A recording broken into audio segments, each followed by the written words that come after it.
Hai teman-teman, ini adalah iPhone 5s. Saat pertama kali CEO Apple launching HP ini di September 2013 lalu, saya hanya bisa berdoa untuk dapat meminang HP ini secara utuh. Karena pada saat itu harga HP ini sekitar 10,5 juta rupiah. Dan ternyata doa saya terkabul 7 tahun kemudian dengan saya mesti merogoh kocek sebesar 700.000 saja. Kebetulan HP yang saya pinang ini ex garansi resmi Indonesia dengan kondisi HP masih terbilang mulus dan sehat.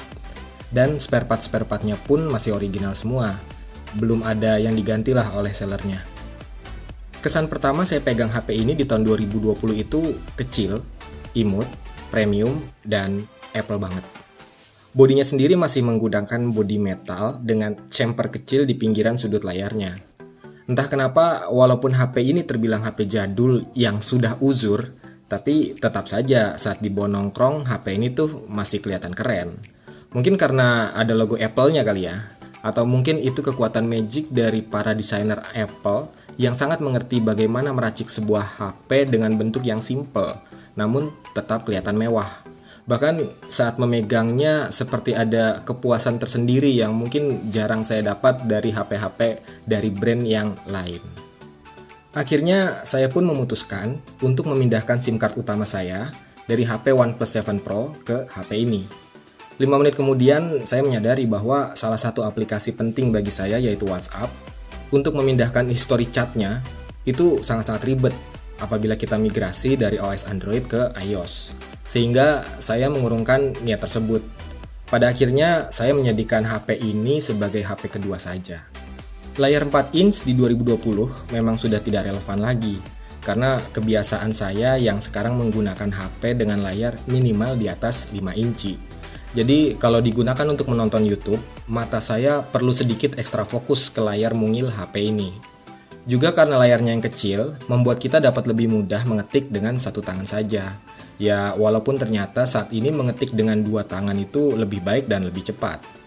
Apple menyematkan teknologi Retina display ke layar ini dengan resolusi 640 x 1136 pixel dan rasio layar jadul ukuran 16:9 dengan kerapatan layar 326 ppi. Membuat reproduksi warna yang dihasilkannya itu terbilang bagus.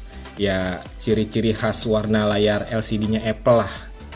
Keluaran suara dari single fire bottom speakernya juga bagus, treble-nya pas, bass-nya pun masih terasa, hanya saja dibandingkan HP-HP keluaran zaman sekarang output-nya masih kurang kenceng lah.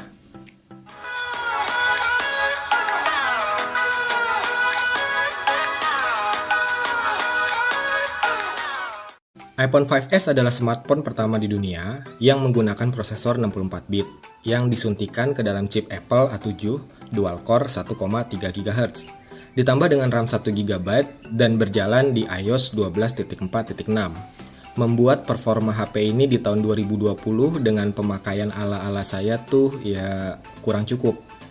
Memang performa HP ini untuk digunakan buka tutup aplikasi-aplikasi standar saja seperti buka aplikasi telepon, aplikasi SMS, kalkulator, musik, kamera memang terbilang tidak ada masalah. Tapi kalau udah mulai buka aplikasi yang berhubungan dengan online store, ya kita mesti agak bersabar ya. Notifikasi WhatsApp-nya pun sering delay, apalagi kalau digunakan untuk game. HP ini masih terbilang lancar untuk memainkan beberapa game kasual, tapi bodinya akan cepat panas dan nguras baterainya tuh jadi cepat banget. Sedangkan untuk game FPS seperti PUBG ya lupain aja ya. Salah satu yang membuat saya menyerah berlama-lama menggunakan HP ini adalah kualitas baterainya. Dengan kapasitas baterai hanya 1560 mAh dan disandingkan dengan chipset yang masih menggunakan teknologi 28 nanometer, membuat HP ini hanya bertahan setengah hari pemakaian dan screen on time-nya pun hanya 3 jam. Untuk urusan standby, HP ini dapat bertahan 2-3 hari dari kapasitas baterai 100% sampai dengan baterainya habis. Satu hal yang membuat HP ini masih layak digunakan adalah kualitas kameranya. Dengan sensor kamera belakang 8 megapiksel f2.2 autofocus dan didukung teknologi HDR, ditambah dengan kamera depan sebesar 1,2 megapiksel, membuat hasil fotonya pada kondisi terang adalah lumayan. Detail gambarnya juga cukup dan warnanya juga natural. Namun pada kondisi kurang pencahayaan, ya noise-nya cukup banyak. Untuk kualitas perekaman videonya pun masih cukup, tidak terlalu jelek dan tidak bagus juga.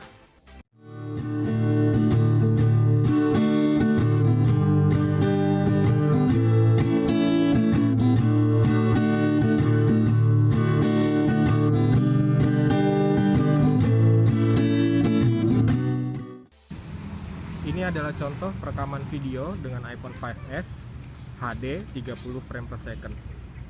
Stabilitasnya seperti ini, gambarnya juga seperti ini. Kelihatannya sih untuk umur 6 tahun, handphone umur 6 tahun ini masih bagus.